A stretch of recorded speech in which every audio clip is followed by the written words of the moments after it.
Em 2020, Banca CESP, Ministério Público do Ceará, analista ministerial.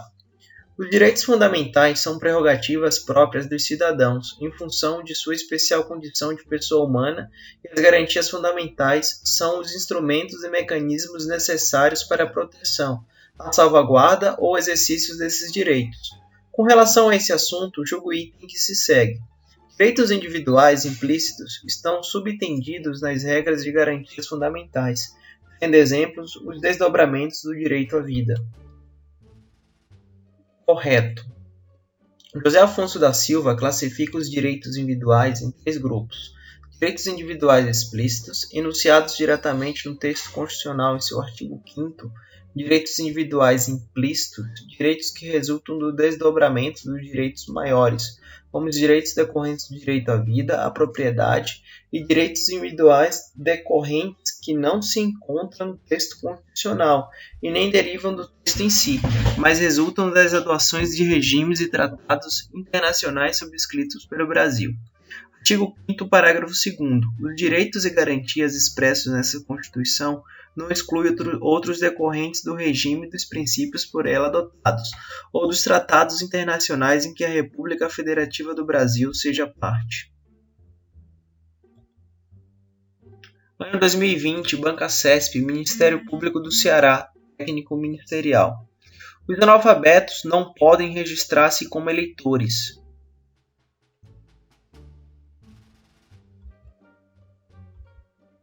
Errado.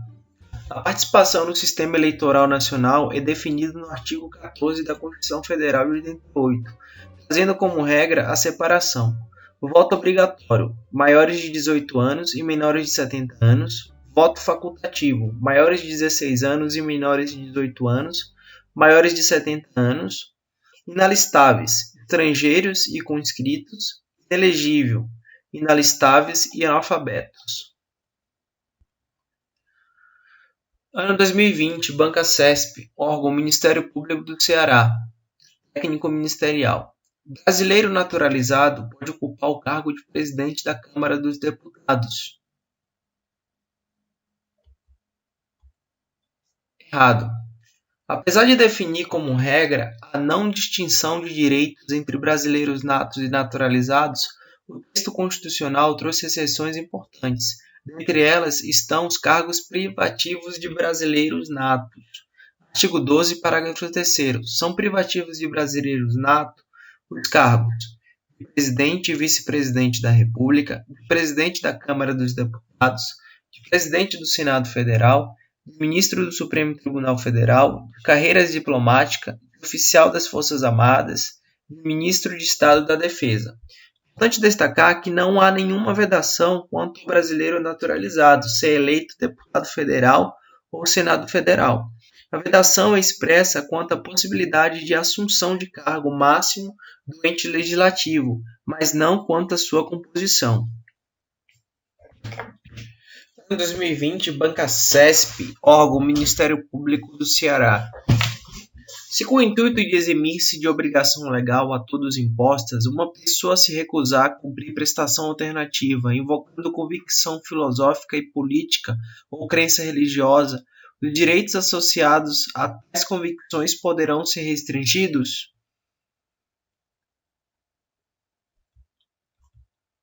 Correto. Trata-se do Instituto da Escusa de Consciência.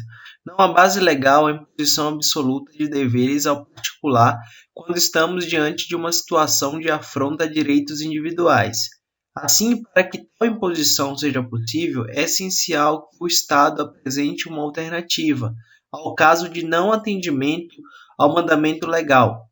É o caso, por exemplo, do pagamento de multa por não comparecimento ao pleito eleitoral. Por questão de consciência, convicção religiosa, partidária, filosófica, o indivíduo poderá deixar de votar, desde que entenda ser necessário prestar a alternativa legal, pagamento de multa. No caso de ambas condições serem desrespeitadas, não cumprimento da obrigação somando ao não atendimento à alternativa legal, o Estado poderá impor como penalidades a restrição de direitos. Artigo 5º, parágrafo 8º.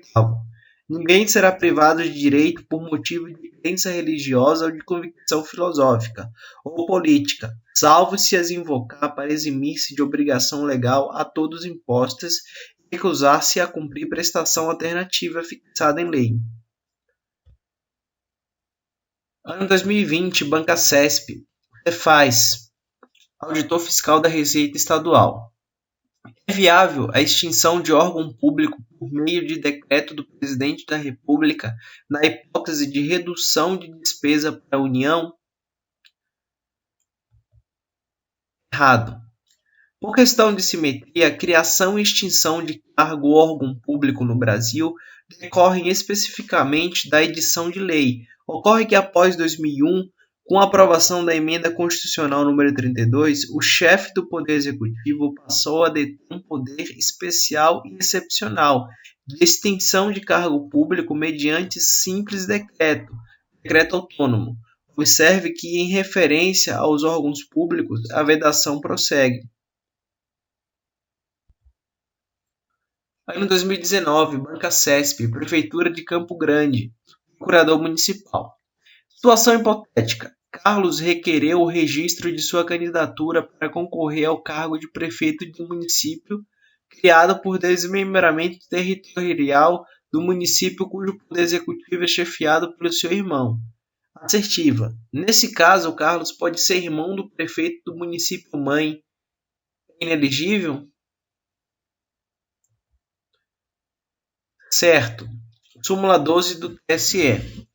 São inelegíveis no município de desmembramento e ainda não instalado o cônjuge e os parentes consanguíneos ou afins, até o segundo grau ou por adoção, por prefeito do município mãe ou do que quem o tenha substituído dentro dos 6 meses anteriores ao pleito, salvo se já titular de mandado eletivo. É inelegível para o cargo de prefeito de município resultante de desmembramento territorial o irmão do atual chefe do Poder Executivo do município-mãe. O entendimento estabelecido pelo Tribunal Superior segue a linha de que, havendo impedimento na composição inicial do município, tal impedimento se estenderá em eventual desmembramento. Como a inegibilidade reflexa não permite a eleição do cônjuge, companheiro ou parente até segundo grau dentro da jurisdição do detentor do mandado eletivo. No caso em tela, dentro do município, o desdobramento territorial não afastará a aplicação da regra. Fica o destaque ao ponto excepcional previsto ao final do dispositivo, no caso de não afastamento da elegibilidade por ser já detentor de mandado eletivo e estar disputando a reeleição. Artigo 14, parágrafo 7.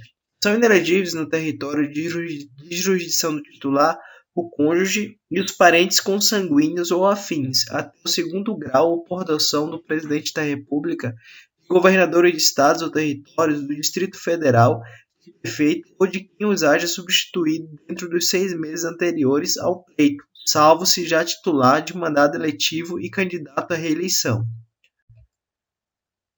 Ano 2019, Banca CESP, Prefeitura de Campo Grande, Procurador Municipal. A proteção da integridade do patrimônio genético do país é uma incumbência do poder público e da coletividade. Errado. Segundo a medida provisória número 2186-16/2001, artigo 7º, parágrafo 1º, patrimônio genético é toda informação de origem genética contida em amostras de todo ou em parte de espécie vegetal, fúngico, microbiano ou animal, na forma de moléculas e substâncias provenientes do metabolismo desses seres vivos e de extratos obtidos destes organismos vivos ou mortos, encontrados em condições in situ, inclusive domesticados ou mantidos em coleção in situ, desde que coletados em condições in situ no território nacional, na plataforma continental ou na zona econômica exclusiva. Apesar da previsão constitucional de ser dever do poder público e da coletividade a proteção do meio ambiente ecologicamente equilibrado, o mesmo texto faz uma indicação de que, em relação ao patrimônio genético, a incumbência se apresenta apenas ao poder público, Claro, não seria viável submeter tal ação ao coletivo, já que não possuímos mecanismos mínimos para atuação nessa direção. Artigo 225. Todos têm direito ao meio ambiente ecologicamente equilibrado, bem de uso comum do povo e essencial à sadia qualidade de vida, impondo-se ao poder público e à coletividade o dever de defendê-lo e preservá-lo para os presentes e futuras gerações. Parágrafo 1º. Para assegurar a efetividade desse direito, incumbe ao poder público preservar a diversidade e a integridade do patrimônio genético do país e fiscalizar as entidades dedicadas à pesquisa e manipulação de materiais genéticos. Ano 2018, Banca CESP, FUMB, Conhecimentos Básicos, cargo de nível médio. O reconhecimento de convenções e acordos coletivos de trabalho é um direito fundamental social que não se aplica aos servidores ocupantes de cargo público. Certo, nem todos os direitos previstos na Constituição Federal aos trabalhadores urbanos e rurais são estendidos aos servidores públicos. Temos alguns exemplos, como FGTS, aviso prévio e seguro-desemprego. Ano 2018, Banca CESP, técnico do MPU.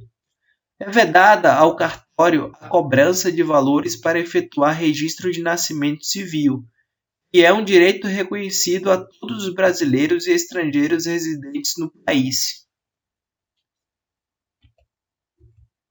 Certo.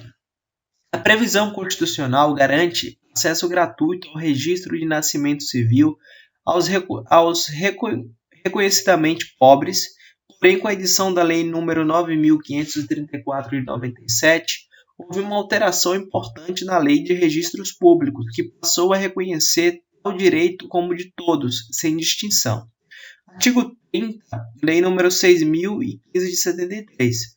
Não serão cobrados emolumentos pelo registro civil de nascimentos e pelo assento de óbito, bem como pela primeira certidão respectiva. Ano 2018, Banca CESP, técnico do Ministério Público da União, Administração. Policiais têm a prerrogativa de adentrar na casa de qualquer pessoa durante o período noturno, desde que portem determinação judicial ou ao morador consinta. Errado. A questão trata da inviolabilidade do domicílio. A regra essencial é a existência de consentimento do morador, que gera uma permissão de entrada, independentemente do momento do dia. Fora do consentimento, a entrada do domicílio de forma lícita seria possível no caso de determinação judicial, que só pode ser executada durante o dia, flagrante delito, socorro ou prestação de socorro, a qualquer tempo. Artigo 5º, parágrafo 11. A casa é asilo inviolável do indivíduo, ninguém nela podendo penetrar sem o consentimento do morador, salvo em caso de flagrante delito ou desastre, ou para prestar socorro ou durante o dia por determinação judicial. Fala pessoal, se você gostou desse conteúdo, inscreve-se no canal para aumentar a quantidade de inscritos e me incentivar a fazer mais vídeos e postar para a gente estar estudando junto, tá? Muito obrigado aí, valeu e até o próximo.